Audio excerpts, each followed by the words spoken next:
জবাব দেওয়ার ভয় যারা দুনিয়াতে গুনাহ থেকে নিজেকে বাঁচাবে, আমি আল্লাহ ওয়াদা করলাম তাদেরকে বিনা হিসাবে জান্নাত দান করব।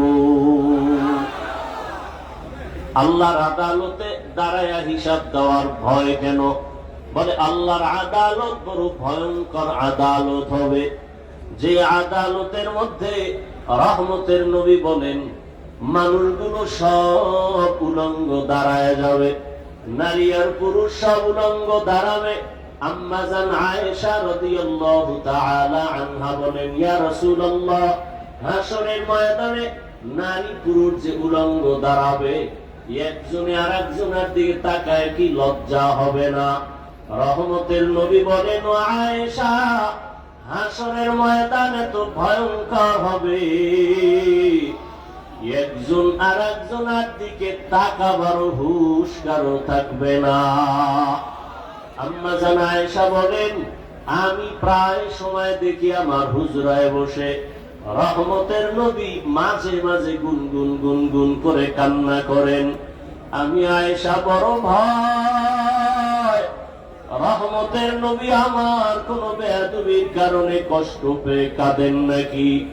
আমি মায়ার নবীকে জিজ্ঞাসা করতাম, হে রাসূল, আপনি কেন কাঁদেন? আমার কোন ভুলের কারণে? বলে না। তো আপনি কেন কান্না করেন? রহমতের নবী বলেন, ও আয়েশা, তিনটা কথা আমার অন্তরে যখন আসে আমি তখন বেশি বেশি কান্না করি। ওই কান্না তখন আমি আর ধরে রাখতে পারি না। এক কান্না হলো, আমার জীবনটা এক সময় বড় কষ্টের ছিল, দুনিয়াতে আসি আমি বাবা বলে ডাক দিতে পারি না। 6 বছরে আমি মা হারায়া, 8 বছরে আমার দাদাকেও হারায় ফেলেছি। আমার ওই সময় এতটা মুসিবত, আমার ওই সময় বিপদকালে আমার এক আপন ছিল খাদিজা রাদিয়াল্লাহু আনহা। আমি হেরা পাহাড়ে গিয়া আল্লাহর মোহাব্বতে ধ্যানে সময় কাটাইতাম।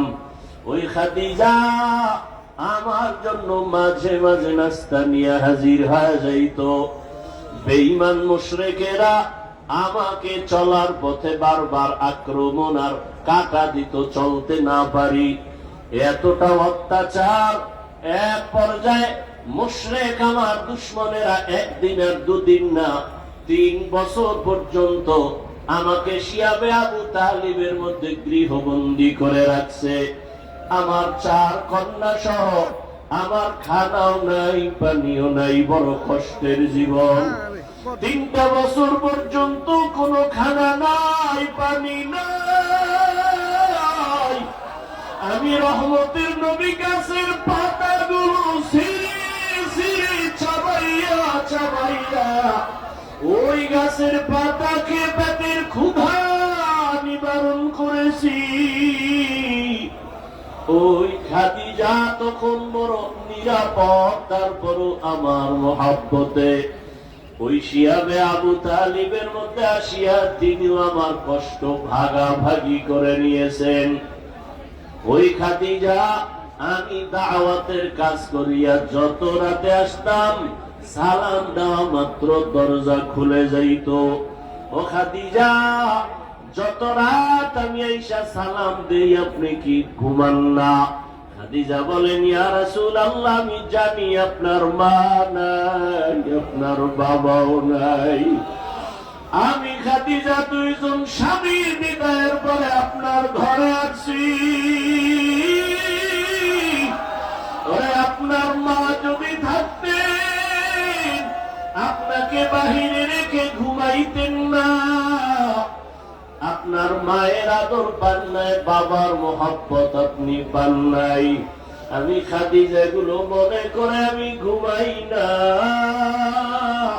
রহমতের নবী এসে কখন আমার ঘরে এসে ডাক দিবেন। যদি নবী কষ্ট পেয়ে যায়, আমি খাদিজার জিন্দেগি বরবাদ হয়ে যাবে। ও আয়েশা, ওই খাদিজার কথা মনে যখন আসে আমি চোখের পানি ধরে রাখতে পারি না। আর একটা কষ্টের কথা যখন আমার মনে হয়, আমি চোখের পানি ধরে রাখতে পারি না। কালেমার দাওয়াতের জন্য আমি যখন হেঁটে হেঁটে তায়েফের ময়দানে হাজির, ওই তায়েফের ময়দানে যাইয়া কালেমার দাওয়াত দেওয়ার জন্য হাজির, ওই তায়েফের কাফের বেঈমানেরা বাচ্চাগুলো আমার উপরে যখন ঝাঁপায় পড়লো, লেলিয়ে দিল, তায়েফের ময়দানের কাফেরের বাচ্চাগুলো পাথর মেরে মেরে আমার রক্ত ঝরায়, বৃষ্টির মতো পাথরগুলো আমার শরীরে পড়িয়া রক্ত পড়িয়া আমার জুতা পর্যন্ত আটকাইয়া যায়। একদল বাচ্চা আমাকে পাথর মারে, আর একদল বাচ্চা আমাকে গালি দেয়, হাসি ঠাট্টা করে, আর আমাকে বলে মক্কার পাগল, এখান থেকে ভেগে যাও। আমার কান্না দেখে আমার মাওলা সহ্য করতে পারেন নাই। আল্লাহ জিবরাইল আমিনকে বলে, যাও যাও, আমার মায়ার নবীর কান্না আমি আল্লাহ বরদাস্ত করতে পারি না রে জিবরাইল। কারণ সব নবী আমার বন্ধু, মুহাম্মদ আমার বন্ধু, ঈসা নবী আমার বন্ধু, ইব্রাহিম আমার বন্ধু, সব আমার বন্ধু। তবে বন্ধুদের মধ্যে আমার মুহাম্মদ বড় আদরের। সমস্ত নবীরা আমি আল্লাহর আশিক, আর আমি আল্লাহ একমাত্র মুহাম্মদের আশিক। আমার মাওলার বড় দয়া, আল্লাহ পাক জিবরাইলের পাঠায় কয়, যাও তায়েফের জমিন উল্টাইয়া দাও, আমার নবীরে যারা কষ্ট দেয় ওদের বাঁচাইয়া রাখিয়া লাভ নাই। আমার আল্লাহর আবার পেয়ে জিবরাইল এসে বলে, ইয়া রাসূলুল্লাহ, তায়েফের জমিনের মানুষ উল্টায় দেই। নবী বলেন, না ভাই জিবরাইল, ওদের মারবা না, ওরা আমাকে চিনে না, জানে না যে আমি কে। ওরা যদি জানে আমি কেমন ইয়াতীম, আমার মা নাই, বাবা নাই, আমি বড় কষ্টে জীবন কাটাইতেছি, ওদের হেদায়েতের দোয়া করি, ওদেরকে মারিও না। ও আয়েশা, যখন আমার তায়েফের কষ্টের কথা মনে পড়ে আমি আর সহ্য করতে পারি না। আর একটা দুঃখ আর কষ্ট যখন আমার মনে আসে আমি ভয়ে কান্না করি। আম্মা জান বলেন, সেটা কি? বলে, হাসরের ময়দানের ভয়ঙ্কর হালাত। এমন অবস্থা হবে, জমিনটা হয়ে যাবে তামা, সূর্যের গরমে মানুষের মাথার মগজগুলো টাস টাস করে ফেটে যাবে। হাসরের ময়দানে জাহান্নামের আওয়াজ, জাহান্নাম বলবে, আল্লাহ বেনামাজি গুলো কই, আমারে দাও। ওই সময় নবীরা পর্যন্ত কান্না করবেন, আমার উম্মতের উপায় কি হবে?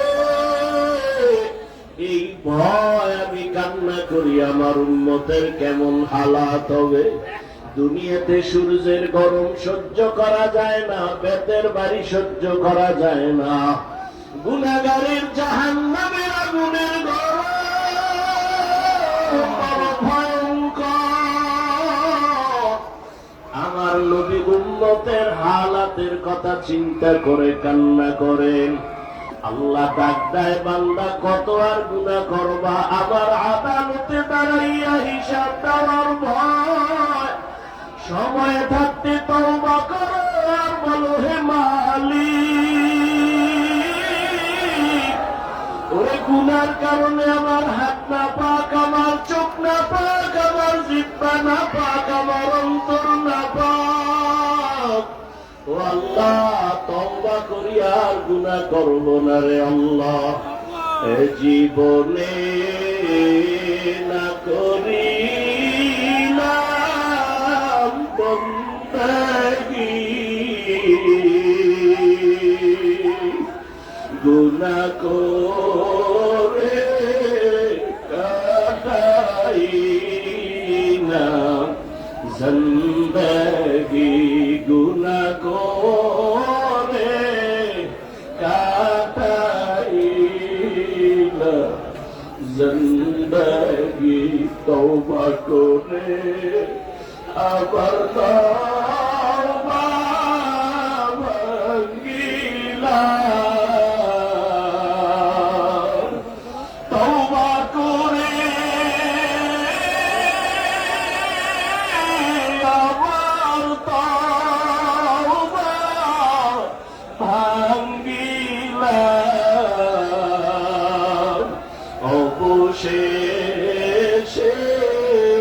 খাঁটি তওবা করিলাম, অবশেষে খাঁটি তওবা করিলাম। সকলেরই দরজা হইতে ফিরিয়া সকলেরই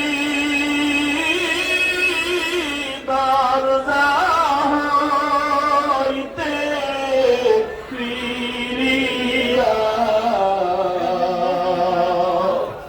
আপনারও